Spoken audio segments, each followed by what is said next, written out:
రాసిన పత్రిక 4వ అధ్యాయము 1, 2, 3, 4 వచనాలు చదువుకుందాం. 3 వచనాలు చదువుకుందాం. కావున నేను అపేక్షించు నా ప్రియ సహోదరులారా, మీరు నా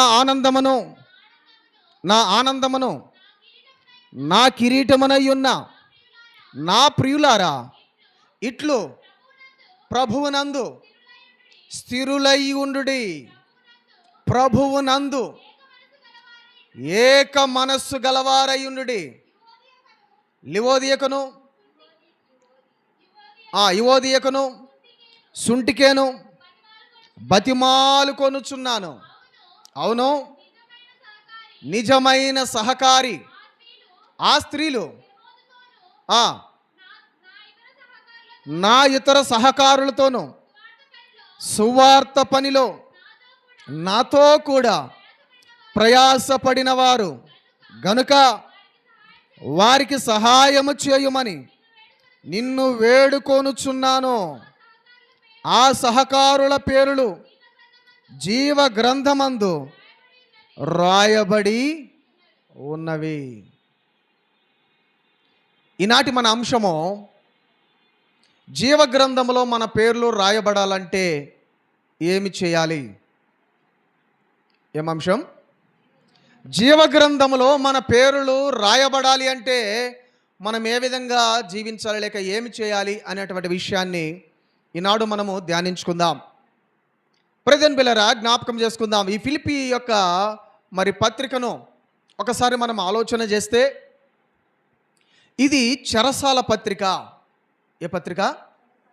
చెరసాల పత్రిక. అపోస్తలుడైనటువంటి పౌలు గారు రోమా సామ్రాజ్యము ద్వారా, ప్రభుత్వము ద్వారా చెరసాలలో బంధించబడ్డప్పుడు ఆయన 4 పత్రికలు రాసినటువంటి వాడిగా చూస్తూ ఉన్నాం. ఈ 4 పత్రికలను ప్రిజన్ ఎపిస్తల్స్ అంటారు. ఏ ఎపిస్తల్స్? ప్రిజన్ ఎపిస్తల్స్ అంటే చెరసాల పత్రికలు.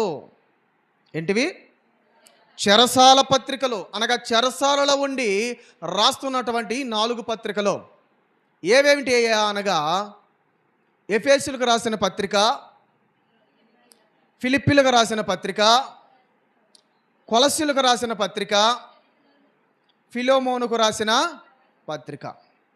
ఈ 4 పత్రికలను ప్రిజన్ ఎపిస్తల్స్ అంటారు. అంటే చెరసాల యొక్క పత్రిక. చెరసాలలో ఉండి సంఘాలను బలపరుస్తూ రాసినటువంటి పత్రికలు అపోస్తలుడైనటువంటి పౌలు గారు. ఓకేనా? సరే, ఈ యొక్క ఫిలిప్పీ పత్రిక ఎప్పుడు రాయడం జరిగిందనే విషయాన్ని మనం ఆలోచన చేస్తే, క్రీస్తు శకము 60 నుండి 62 మధ్యకాలంలో రచించినటువంటి రీతిగా మనం చూస్తూ ఉన్నాం. క్రీస్తు శకము 60 నుండి 62 మధ్యకాలంలో. అయితే ప్రియమిత్రులారా, ఈ ఫిలిప్పీ సంఘానికి ఎప్పుడు ఈ పత్రిక రాస్తున్నాడనగా, ఈ 3 పత్రికలు రాసిన తర్వాత చివరిగా ఈ 4వ పత్రిక, చివరి పత్రికయే ఈ ఫిలిప్పీ పత్రిక. కానీ వరుస క్రమంలో ఎఫెసీయుల తర్వాత ఫిలిప్పీలో వచ్చింది. కానీ ఆయన ఖైదీగా ఉన్నప్పుడు, అపోస్తలుడైన పౌలు గారు ఖైదీగా ఉన్నప్పుడు చివరి పత్రిక రాసినటువంటి పత్రిక పేరే ఫిలిప్పీలకు రాసిన పత్రిక. కాబట్టి జ్ఞాపకం చేసుకుందాం ప్రియమైన బిడ్డలారా, ఈ పత్రికను రాస్తూ సెలవిస్తూ చెప్పుచున్నటువంటి మాట, ఇక్కడ మనకు ఒక డౌట్ రావాలా? ఈ పత్రిక ఫిలిప్పీ సంఘానికి ఎందుకు రాస్తున్నాడు అనే విషయాన్ని మనం ఆలోచన చేస్తే, ఎందుకు ఆయన చెరసాలలో ఉండి, బాధలో ఉండి, కష్టాలలో ఉండి ఈ ఫిలిప్పీ సంఘానికి ఎందుకు ఆయన పత్రిక రాస్తున్నాడనగా, ఫిలిప్పీ సంఘము అపోస్తలుడైనటువంటి పౌలు విషయంలో చాలా ప్రేమ కలిగిన సంఘం. చాలా ప్రేమ కలిగిన సంఘం. అంత మాత్రమే కాదు, అపోస్తలుడైన పౌలు గారికి ఒక చక్కని బహుమానాన్ని ఇచ్చినటువంటి సంఘం. కాబట్టి దాన్ని తలంచుకుంటూ ఎంతో ఆనందాన్ని, తన యొక్క ఆనందాన్ని ఈ పత్రిక రూపముగా వ్యక్తపరుస్తూ ఉన్నాడు అపోస్తలుడైన పౌలు గారు. చూద్దాం ఆయన పొందినటువంటి ఆ బహుమానం ఏంటి అనే విషయాన్ని మనం చూస్తే, అదే ఫిలిప్పులకు రాసిన పత్రిక 4వ అధ్యాయము 13వ వచనం నుండి మనం చూసినట్లయితే, నన్ను బలపరచువాని అందే నేను సమస్తము చేయగలను, అయినను నా శ్రమలలో మీరు పాలు పుచ్చుకొనినది మంచి పని.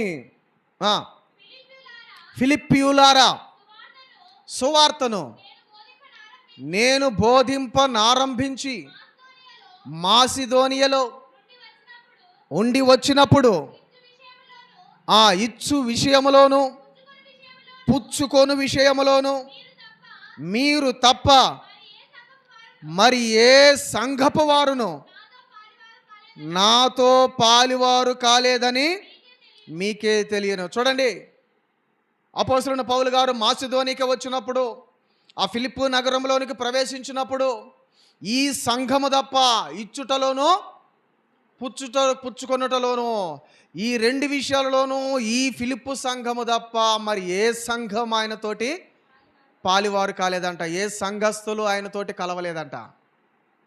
అనగా దాతృత్వము కలిగినటువంటి సంఘము ఫిలిప్పు సంఘం. అంత మాత్రమే కాదు, క్రింది భాగంలో చదవండి. ఏలయనగా దెస్సలోనికలో కూడా మీరు మాటి మాటికి నా అవసరము తీర్చుటకు సహాయము చేసితిరి.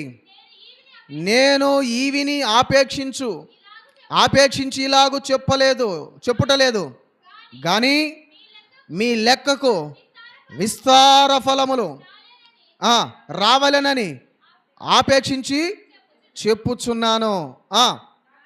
నాకు సమస్తమును సమృద్ధిగా కలిగి ఉన్నది. మీరు పంపిన వస్తువులు ఎఫ్రోదితు వలన పుచ్చుకొని ఏమీయూ తక్కువ లేకయున్నాను. అవి మనోహరమైన సువాసనయో దేవునికి ప్రీతికరమును ఇష్టమునైనా యాగమునై. అది ఫిలిప్పు సంఘము అపోస్తలుడైన పౌలు గారికి ఇరుకులలో, ఇబ్బందులలో, సమస్యల్లో ఉన్నప్పుడు చక్కగా ఆయనకు సహకారులుగా నిలబడ్డారంట. చక్కగా వారికి తోచినంతగా ఇచ్చేసేవారంట. అంత మాత్రమే కాదు, ఆయన వస్త్రహీనుడిగా ఉంటున్నప్పుడు, అనగా అవసరతలో అక్కరలో ఉన్నప్పుడు ఈ ఫిలిప్పు సంఘము నుంచి అనేకమైనటువంటి వస్త్రాలను ఆయనకు పంపించేవారంట. ఆ వస్త్రాలు ఆయన ఏమంటున్నాడు తెలుసా? ఇవి నాకు కంపు కొట్టేవిగా ఉన్నాయి అంటంలే, ఇవి నాకు బహు సువాసన భరితముగా ఉన్నాయి, దేవునికి ఇంపైన వాసనగా ఉన్నాయి అంటున్నాడు. కాబట్టి ప్రియమైన బిడ్డలారా, ఈ పత్రిక ఎందుకు రాస్తున్నాడు అనగా, ఫిలిప్పు సంఘాన్ని, ఇదిగో ఫిలిప్పు సంఘస్థులు అంటే ఇదిగో ప్రియమైన బిడ్డలారా, అపోస్తలుడైన పౌలు గారికి ఆ అమితమైనటువంటి ప్రేమ, వారి యొక్క దాతృత్వాన్ని, వారి ప్రేమను వెల్లడిపరుస్తూ ఈ పత్రికను రాస్తున్నాడు. అంత మాత్రమే కాదు, ఆ సంఘాన్ని బలపరుస్తూ, ఆ సంఘాన్ని ధైర్యపరుస్తూ, ఆ సంఘాన్ని పురికొల్పుతూ ఈ పత్రికను రాస్తున్న రీతిగా మనం చూస్తూ ఉన్నాం. ఓకేనా? ఇంకనో ప్రియమైన బిడ్డలారా, మరి ఈ ఫిలిప్పు సంఘములో మరి ఈ ఫిలిప్పు సంఘాన్ని ఎవరు స్థాపించారు, ఎవరు మొట్టమొదటిగా అక్కడ చర్చిని స్థాపించారు అనే విషయాన్ని మనం ఆలోచన చేస్తే, ఇక నో డౌట్ ఎట్ ఆల్, మరొక ఆలోచన లేదు, అపోస్తలుడైనటువంటి పౌలు గారి ద్వారానే అక్కడ సంఘము స్థాపించబడింది. మూడవదిగా మనం జ్ఞాపకం చేసుకుంటే, మరి ఫిలిప్పు సంఘములో అసలు ఆ మొదటి క్రైస్తవుడు ఎవడు, మొట్టమొదటిగా రక్షించబడ్డ వాళ్ళు ఎవరు అనే విషయాన్ని మనం ఆలోచన చేస్తే చూద్దాం. పరిశుద్ధ లేఖన భాగం నుంచి అపోస్తల కార్యములు 16వ అధ్యాయము, అపోస్తల కార్యములు 16వ అధ్యాయము 11వ వచనం నుండి 15 వరకు మనం చూసినట్లయితే,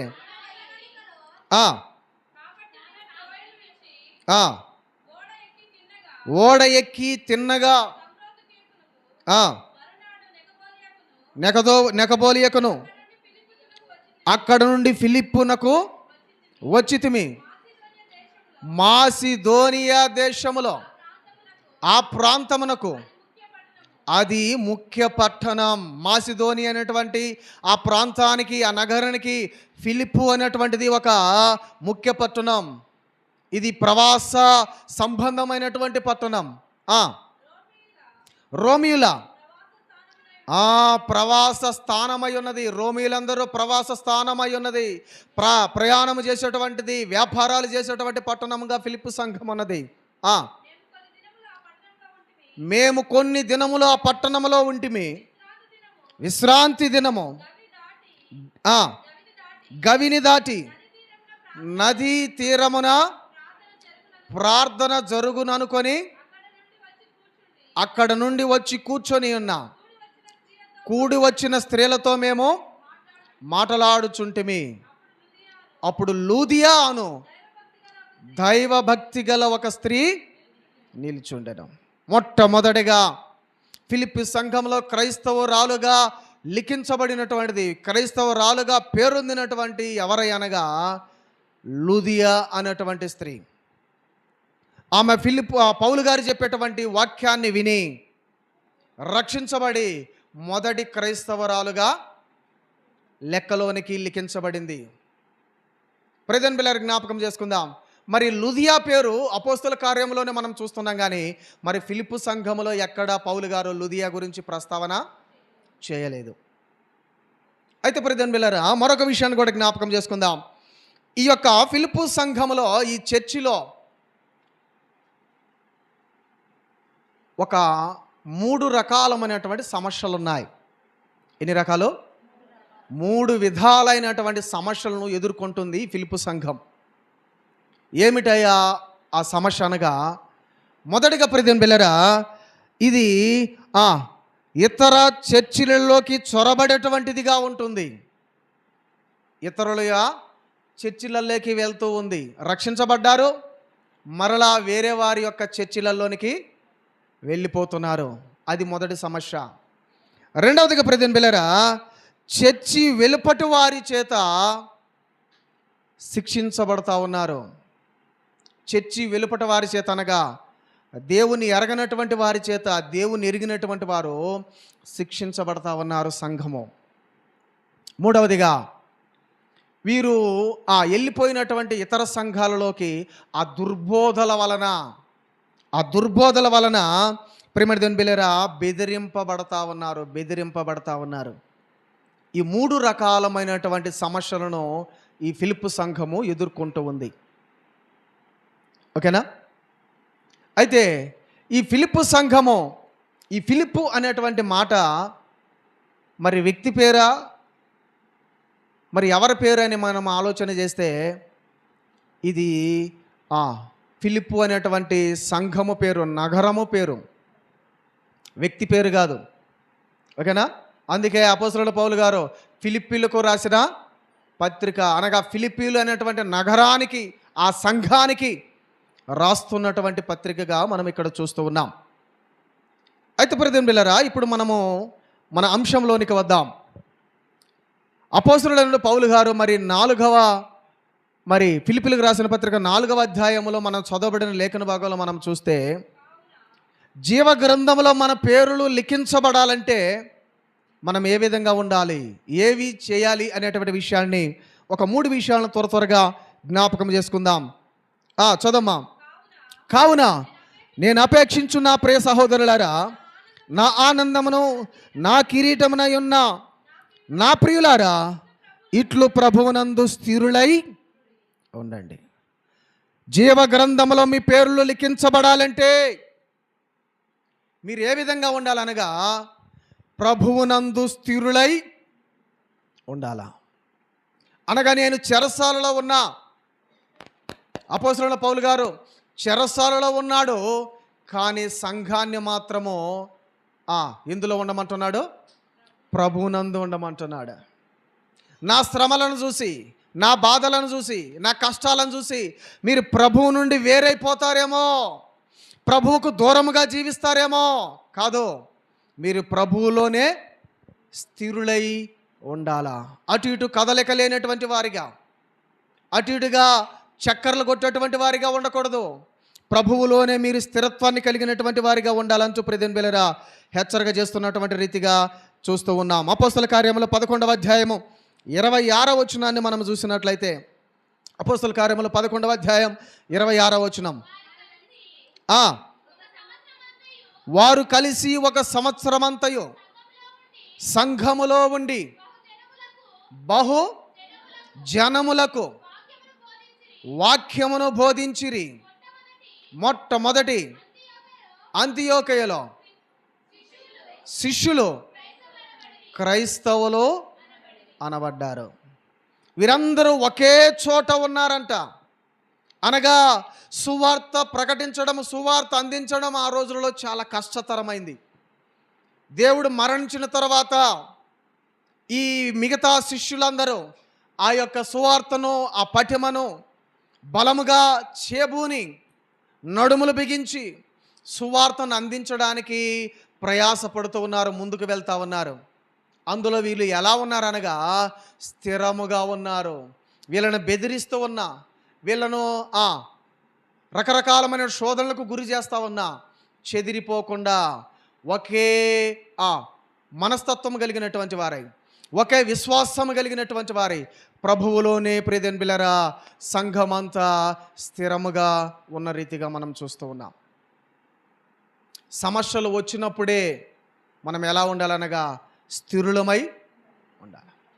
సమస్య వచ్చినప్పుడు సమస్యకు ఎదురీదేటువంటి స్వభావము క్రైస్తవుడు కలిగి ఉండాలి. సమస్యను చూసి పారిపోవడం కాదు. ఇప్పుడైతే మనకు అన్ని సంఘాలు ఉన్నాయి. ఆదిమ అపోస్తలులకు సంఘాలు లేవు. మరి ఎట్లా కూడుకుండేవారు? ఇళ్లల్లో రహస్యముగా కూడుకునేవారు, తలుపులు వేసి రహస్యముగా ప్రార్థించేటువంటి వారు. ప్రియదేవుని బిడ్డలారా జ్ఞాపకం చేసుకుందాం. అటువంటి గడ్డు పరిస్థితుల్లో కూడా వారు ప్రభువునందు నుండి వేరై పోనటువంటి వారిగా ప్రియదేవుని బిడ్డలారా ఇక్కడ మనం చూస్తూ ఉన్నాం. రెండవదిగా కొలసీలకు రాసిన పత్రిక 1వ అధ్యాయం 23వ వచనములు కూడా మనం చూసినట్లయితే, కొలసీలకు రాసిన పత్రిక 1వ అధ్యాయం 23వ వచనం, పునాది మీద కట్టబడిన వారై స్థిరముగా ఉండి మీరు విన్నట్టియు ఆకాశము క్రింద ఉన్న సమస్త సృష్టికి ప్రకటింపబడిననియు ఈ సువార్త వలన కలుగు నిరీక్షణ నుండి తొలగిపోక విశ్వాసమందు నిలిచి ఉండిన ఎడల ఇది మీకు కలుగును. ప్రియదేవుని బిడ్డలారా జ్ఞాపకం చేసుకుందాం. కొలసీ సంఘానికి కూడా లేఖను రాస్తూ అపోస్తలుడైన పౌలు గారు సెలవిస్తూ చెప్పుచున్న మాట, మీరు క్రీస్తు అనేటువంటి పునాది మీద స్థిరులుగా ఉండాలంట. ఈ పునాది క్రీస్తు అనేటువంటి పునాది కలిగినటువంటి ఆ స్థిరత్వాన్ని మనము కలిగిన వారంగా ఉండాలి. ఏమాత్రము సడలిపోక, వెడలిపోక, సంశయాలతో జీవించక మన విశ్వాసాన్ని కొనసాగించేటువంటి వారముగా ఉండాలి. ప్రియదేవుని బిడ్డలారా జ్ఞాపకం చేసుకుందాం. మరి మనము ప్రభువునందు స్థిరులై ఉంటున్నామా, అస్థిరులుగా అక్కడికి చంచలత్వంతో కలిగి సంచారం చేస్తూ ఉన్నామా? ఎలా ఉంది మన ఆత్మీయ జీవితం? ఏ విధంగా ఉంది మన యొక్క ఆత్మీయ జీవితం, భక్తి జీవితం? ఒకసారి ఆలోచన చేద్దాం. ఆనాడు ఆదిమ అపోస్తలులకు వస్తున్నటువంటి కష్టాలను బట్టి వారు ఏమాత్రము చెలించక, జడియక, బిడియక దేవునిలోనే ముందుకు సాగినటువంటి వారిగా చూస్తూ ఉన్నాం. వారి విశ్వాసాన్ని ప్రభువులోనే స్థిరంగా బలపరుచుకుంటూ ముందుకు సాగి సాక్షులుగా నిలబడ్డారు. మనకు సమస్య మీద సమస్య, రకరకాల నిందల మీద నిందలు వస్తున్నప్పుడు మన విశ్వాసం కూడా చంచలత్వం అయిపోతుంది. మన యొక్క భక్తి కూడా పలసబారిపోతుంది. ఇక్కడికి పరుగులు తీయడం ప్రారంభిస్తాం. అంతరాలు, తంత్రాలు, మంత్రాల దగ్గరికి పరుగులు తీయడం ప్రారంభిస్తాం. ప్రియదేవుని బిడ్డలారా జ్ఞాపకం చేసుకుందాం. కాబట్టి జీవ గ్రంథంలో మన పేరు లిఖించబడాలంటే మొదటగా మనం ఏం కలిగి ఉండాలా? ప్రభువునందు స్థిరులై ఉండాలి అనేటువంటి విషయాన్ని మరచిపోకూడదు. రెండవదిగా జ్ఞాపకం చేసుకుందాం. అదే ఫిలిప్పీయులకు రాసిన పత్రిక 4వ అధ్యాయము 2వ వచనం నుంచి మనం చూసినట్లయితే, ప్రభువునందు ఏక మనస్సు గలవారయుండుడని యువోదియను సుంటికేను బతిమాలుకొను చున్నాను. ప్రభువునందు ఏమై ఉండాలంట? ఏక మనస్సు. ఈ సంఘములో ఒక సమస్య రేకెత్తుతూ ఉంది. అదే యువోదియను సుంటికేసును బతిమాలుచున్నాను అంటున్నాడు. ఎందుకు? వీరి వలన సమస్యలు ఉత్పన్నమవుతున్నాయి. యువోదియను సుంటికేసులో భేదాభిప్రాయాలు వస్తూ ఉన్నాయి. ఒకరు నేనంటే నేను అనేటువంటి రీతిగా ఉప్పొంగటువంటి గుణము లక్షణాలలో జీవిస్తూ ఉన్నారు. వారు విన్నటువంటి బోధ విషయంలోనైనాను కావచ్చు, వారు నడిచిన నడవడికలోనైనా కావచ్చు, సమస్య వస్తుంది. అందుకే వీరిలో ఏకత్వము ఉండట్లే, ఏకత్వము తొలగిపోతూ ఉంది. అందుకే మీరు ప్రభువునందు ఏక మనస్సు గలవారై ఉండండి అని మిమ్మల్ని బతిమాలుకొనుచున్నానంటూ అపోస్తలుడైన పౌలు గారు సెలవిస్తూ ఉన్నాడు. ఈనాడు కూడా సంఘాలలో కానీ కుటుంబాల్లో కానీ ఏకత్వము లేదు. ఏం లేదు? ఏకత్వము లేదు. ప్రజెంట్ బిళ్ళారు జ్ఞాపకం చేసుకుందాం. భిన్నత్వంలో ఏకత్వం అనేటువంటి ఒక నానుడు ఉంది. భిన్నత్వంలో ఏకత్వం అంటే భిన్నమైనటువంటి అనేకమైనటువంటి రకరకాలమైనటువంటి మనస్తత్వాలు కలిగినటువంటి వారి మధ్య ఏముండాలంట? యూనిటీ, ఏకత్వము కలిగిన వారిగా ఉండాల. సంఘానికి కూడా, సంఘంలో కూడా అందరూ ఒకే ఆలోచన కలిగిన వారు ఉంటారా? రకరకాలమైన భిన్న అభిప్రాయాలు, భిన్న ఆలోచనలు కలిగినటువంటి వారు, మిశ్రితమైనటువంటి ఆలోచనలు కలిగినటువంటి మనస్తత్వాలు, ప్రవర్తన కలిగినటువంటి వారు ఇక్కడ సమకూర్చబడతారు. మీరు భిన్నత్వములో ఏకత్వముగా. ఆనాడు కూడా మరి ఇండియాలో కూడా ఇదే ఒక నినాదము ఏర్పడింది. భిన్నత్వములో ఏకత్వం, ఏకత్వములో భిన్నత్వం అనేటువంటిది ఒకటి ప్రారంభమైంది. క్రైస్తవ కుటుంబాలలో కానీ వారు ఏకదాటిగా అనగా ఒకే తాటి మీద నడవాలంటే ఏక మనస్సు అనేటువంటిది అవసరం. భార్యాభర్తల మధ్యనే ఏకమత్వం లేదు, ఏక మనస్సు లేదు. అవునా? భార్య ఎడ్డమంటే భర్త తెడ్డమంటాడు. అవునా? తండ్రి ఎడ్డమంటే కుమారుడు తెడ్డమంటాడు. ఇలాగా రకరకాలమైనటువంటి భేదాభిప్రాయాలు ఉంటాయి, రకరకాల మనస్తత్వాలు ఉంటాయి. అయితే క్రైస్తవులమైనటువంటి మనమందరము ఒకే కుటుంబముగా చేర్చబడ్డాం, ఒకే రక్తములో కడుగబడ్డాము, ఒకే పాత్రలో చేయి వేస్తున్నాం, ఒకే పాత్రలోది తాగుతూ ఉన్నాం. కాబట్టి మనం అందరము ప్రెజెంట్ బిల్లర్ ఎలా ఉండాలనగా సహోదరులము సహోదరులుగా, ఒక తండ్రికి పుట్టినటువంటి కుమారులు కుమార్తెలు ఏ విధంగా కలిసి ఉంటారో అదే రీతిగా సంఘములో కూడా అందరూ ఏక మనస్సు కలిగినటువంటి వారిగా ఉండాలి. సంఘ పెద్దలలో కూడా ఏక మనస్సు కలిగిన వారిగా ఉండాలి. అవునా? సంఘాలన్నీ భ్రష్టు పట్టడానికి గల కారణం, సంఘాలన్నీ విచ్ఛిన్నమైపోవడానికి గల కారణం, సంఘాల్లో రాజకీయమో అడుగులు వేయడానికి గల కారణం ఏంది అంటే సంఘ పెద్దల మధ్య ఏమి లేదు, ఏకత్వం లేదు, ఏక మనస్సు లేదు. ఒక ఆయన ఒకడికి సపోర్ట్ చేస్తారు, మరొకరు మరొకదాన్ని సపోర్ట్ చేస్తారు. ఆ 10 మందిలో 3 ఒక రీతిగా ఉంటారు, 7 ఒక రీతిగా ఉంటారు, లేక 50-50గా ఉంటారు. అందుకే సంఘాలలో దేవుని కార్యాలు ప్రతిబింబిలరా బలవంతంగా శక్తివంతంగా జరగట్లా, పలసబారిపోతూ ఉన్నాయి. కారణం ఏంది అంటే వారి మధ్య యూనిటీ. అందుకే కీర్తనకారుడు సెలవిస్తూ సహోదరుల ఐక్యత కలిగి ఉండుట ఎంత మేలు, ఎంత ఉంటే మంచిది, కానీ ఉండట్లా. అదే మన సమస్య. సహోదరులు సహోదరులు ఐక్యత కలిగి ఏక మనస్సు కలిగి ఒకే మాట మీద ఉండాలా. బైబిల్ గ్రంథంలో కూడా ప్రతిబింబిలరా ఒకే మాట మీద నడిచినటువంటి దాంపత్య జీవితాలను మనం చూస్తాం. అననీయ సపిరా ఏం చేశారు? అపోస్తలుడైనటువంటి పేతురు గారి దగ్గరికి పొలాన్ని నమ్మి సగం డబ్బులు ఇంట్లో దాచిపెట్టుకొని వచ్చి ఒకే మాట, చూడండి, అబద్ధాన్ని కూడా ఒకే మాట మీద నిలబడ్డారు. దానికి శిక్ష మరణాన్ని చవి చూశారు. కానీ ఆదర్శ కలిగినటువంటి ఆదర్శవంతమైనటువంటి కుటుంబాలు కూడా ఉన్నాయి. అకుల, ప్రిస్కిల్లా వారు ఏక మనసు కలిగినటువంటి వారు, ఒకే నిర్ణయం తీసుకున్నటువంటి వారు, ఒకే అడుగుజాడలో నడిచేటువంటి వారు. అలాగే ప్రియమైన బిడ్డలారా, మరి జకర్యా, ఎలిజబెత్ ఆదర్శ దంపతులు, వారు కూడా ఏక మనస్సు కలిగినటువంటి వారు, ఏక తీర్మానం చేసుకున్నటువంటి వారు. ఈరోజు అటువంటి దంపతులు ఉన్నారా? భార్య ఒకటంటే భర్త మరొకటి రీతిగా రకరకాలమైనటువంటి సమస్యలకు అది పుట్టినిల్లుగా మారిపోతుంది. కాబట్టి జ్ఞాపకం చేసుకుందాం.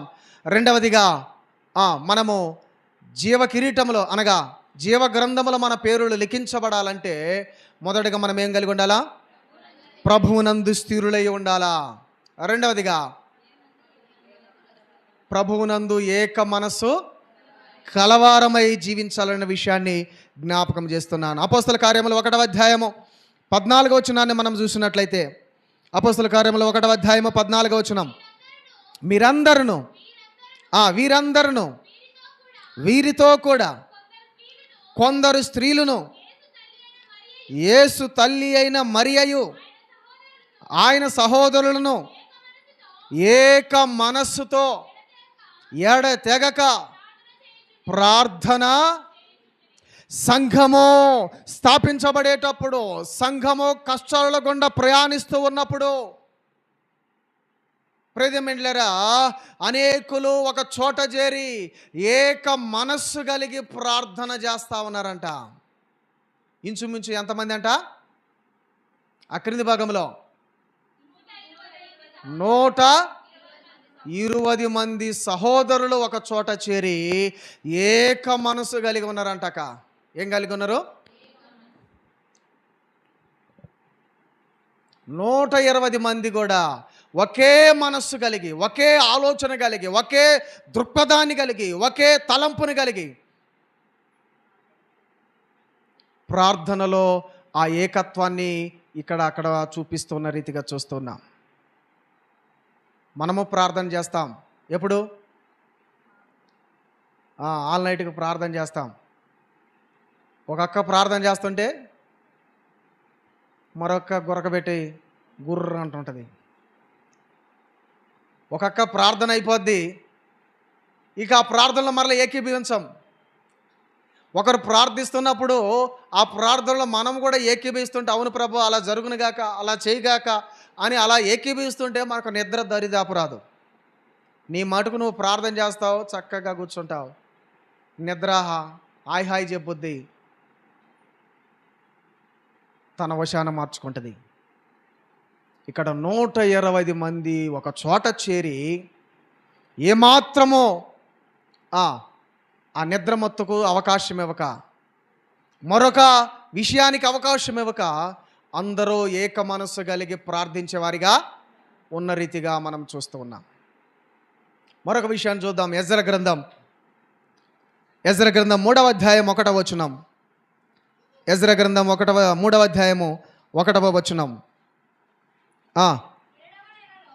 7వ నెలలో ఇశ్రాయేలీయులు తమ తమ పట్టణములకు వచ్చిన తరువాత జనులు ఏక మనస్సు కలిగిన వారై యెరూషలేములో కూడి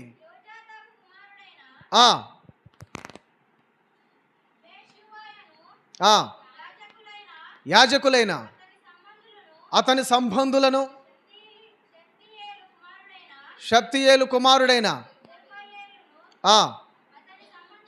అతని సంబంధీయులను లేచి దైవజనుడైన మోషే నియమించిన ధర్మశాస్త్రమునందు రాయబడిన ప్రకారముగా దహన బలులు అర్పించుటకై ఇశ్రాయేలీయుల బలిపీఠము కట్టిరి. ప్రజెంట్ బిళ్ళారా, జ్ఞాపకం చేసుకుందాం. ఎజ్రా కాలంలో కూడా ఇశ్రాయేలు ప్రజలందరూ, అక్కడ చేరి వచ్చినటువంటి యాజకులందరూ దేవుని యొక్క మందిరంలో చేరి ఏక మనస్సు కలిగినటువంటి వారిగా తీర్మానాలు తీసుకోవడంలోనూ, ఆ బలిపీఠాన్ని నిర్మించడంలోనూ, ఆ బలులు అర్పించడంలోనూ ఏమాత్రమో గ్యాప్ ఇవ్వకుండా, ఏమాత్రమో వారి మధ్య సమస్యలు రాకుండా అందరూ ఏకతాటి మీద నడిచినటువంటి వారిగా చూస్తూ ఉన్నాం. ప్రియ సహోదరి సహోదరుడా, జ్ఞాపకం చేసుకుందాం. మరి అటువంటి ఏక మనసుతోటి మనం ఎప్పుడైతే పనిని ప్రారంభిస్తామో ఆ పని ఏదైనా ఆటంకము లేకుండా నిర్విరామముగా ఆ పని ముగింపులోనికి వస్తుంది. కాబట్టి జ్ఞాపకం చేసుకుందాం. మరి దేవుని యందు ఏక మనస్సు కలిగి ఉన్నటువంటి వారముగా మనము ఉంటున్నామా? అది సంఘమే కానీ, కుటుంబమే కానీ, సమాజమే కానీ, ఎక్కడైనా ఏకత్వానికి మనము సపోర్ట్ చేస్తున్నామా? నా రూటే సపరేట్ అంటున్నామా? కదా, చాలామంది ఇప్పుడు ఒక డైలాగ్ వాడుతున్నారు, నేను ట్రెండ్ను ఫాలో అవను, ట్రెండ్ సెట్ చేస్తాడంట. ఎందుకురా ట్రెండ్ అంటే? దేనికి ఉపయోగంలే. అందరూ నడిచే దారిలో నేను నడవను, నా దారి రహదారి అంట. నా దారి రహదారి. ఆ రహదారి కాస్త గోదారి అయిపోద్ది.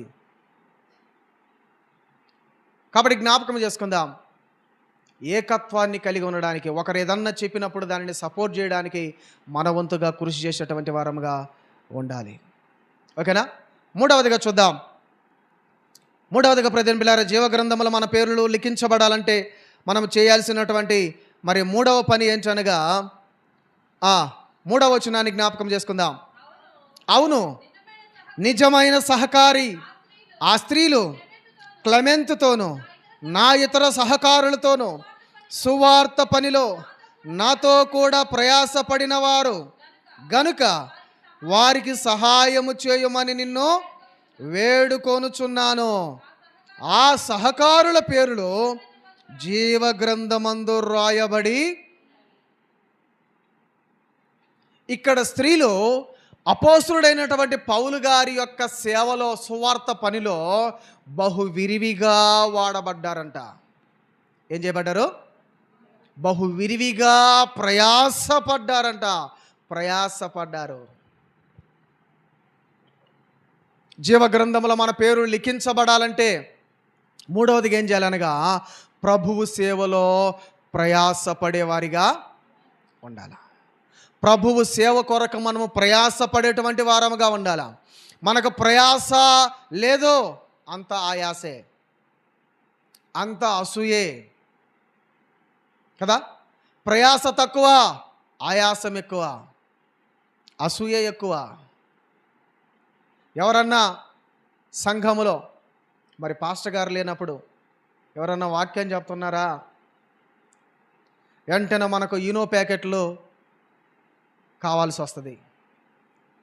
ఏం కావాలా? ఈనో ప్యాకెట్లు కావాలా? ఈనో ప్యాకెట్లు తెలుసాక దేని కొడతారు?